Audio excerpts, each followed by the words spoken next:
सोमवार व्रत आप सभी ने भी शुरू किए होंगे। अगर उनका पूर्ण फल आप प्राप्त करना चाहते हैं तो उनमें भोजन संबंधी नियम आप सभी को जरूर से ज्ञात होने चाहिए। शास्त्र विधान कहता है, जैसा खाए अन्न वैसा हो जाए मन। ऐसे में आप सभी भी व्रत को परिपूर्ण करना चाहते हैं, तत्काल फलों की प्राप्ति करना चाहते हैं तो भोजन संबंधी नियमों को आप सभी को जरूर से जानना समझना चाहिए। शास्त्र विधान कहता है, सोमवार व्रत सबसे पवित्र व्रतों के रूप में जाना जाता है। खास तौर पर सावन में पड़ने वाले सोमवार से में आप सभी ने और मैंने ज्ञात किया कि हम सभी को विशेष रूप से जो पूरे सावन भर व्रत कर लेते हैं उन्हें पूर्ण रूप से पूरे साल भर के सोमवार व्रत का फल प्राप्त हो जाता है। ऐसे में प्रत्येक सोमवार व्रत में यही बात लागू होती है कि भोजन संबंधी कुछ छोटे छोटे नियम आवश्यक रूप से सभी को विदित होने चाहिए। सबसे पहले आप सभी को आवश्यक रूप से सोमवार के दिन जो पहला दिन है, जैसे कि आप रविवार की रात्रि से ही सात्विक भोजन को ग्रहण करें। इसके पीछे गहन रहस्य छुपा हुआ है जो कि आप सभी के लिए विशेष रूप से जानना आवश्यक है। शरीर में जैसा भोजन जाता है उसी के अनुसार प्रभु भक्ति में हमारा समय व्यतीत होता है।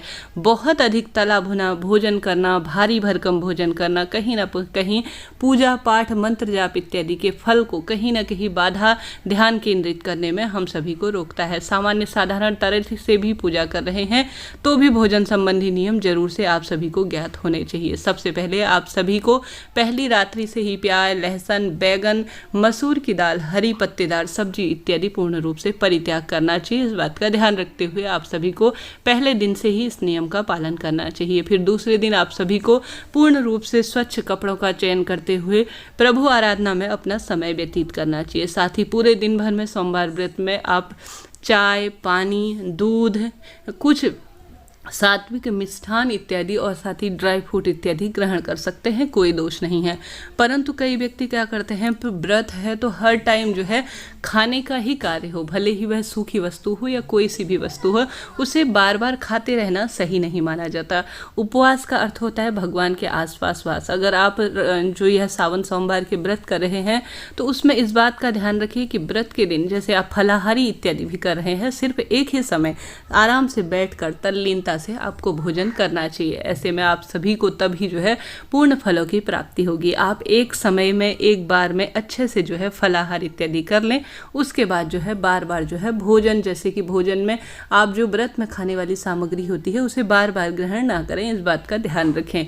साथ ही चाय पानी इत्यादि ले सकते हैं परंतु नियम के साथ लें। यह नहीं कि बार बार आप सभी जो है चाय पी रहे हैं या अन्य चीज़ों को कर रहे हैं, ऐसा सही नहीं है।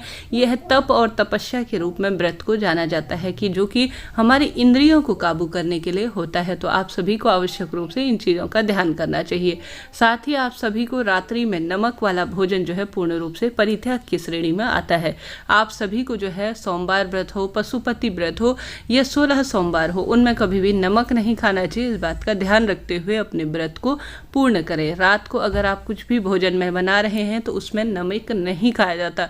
आपको ऐसी दिक्कत है कि आप बिना नमक के नहीं रह सकते हैं, जैसे कई लोग कुछ ना कुछ व्यक्तिगत परेशानियों से जूझ रहे होते हैं, कोई रोग दोष होता है, तो आप सेंधा नमक इत्यादि का उपयोग कर सकते हैं।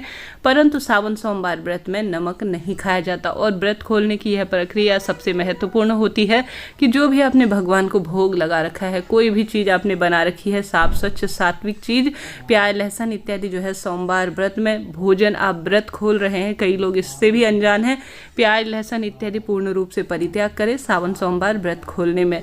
तो आप सभी सात्विक शुद्ध भोजन बनाएं, भगवान को भोग लगाएं, गौ माता के लिए एक समय का उसमें से अंश निकालें। उसके पश्चात जो है आप ब्राह्मण के लिए जब व्रत करें तो एक समय का भोजन अलग से निकाल दें, वह सूखा हो भले ही, उसमें 11, 21 जो भी 51 आपकी दक्षिणा है वह रख दीजिए, दान के लिए कुछ वस्तु रख दीजिए। उसके बाद देवी देवताओं को प्रणाम करते हुए महादेव का स्मरण करें कि महादेव मेरा व्रत पूर्ण हुआ।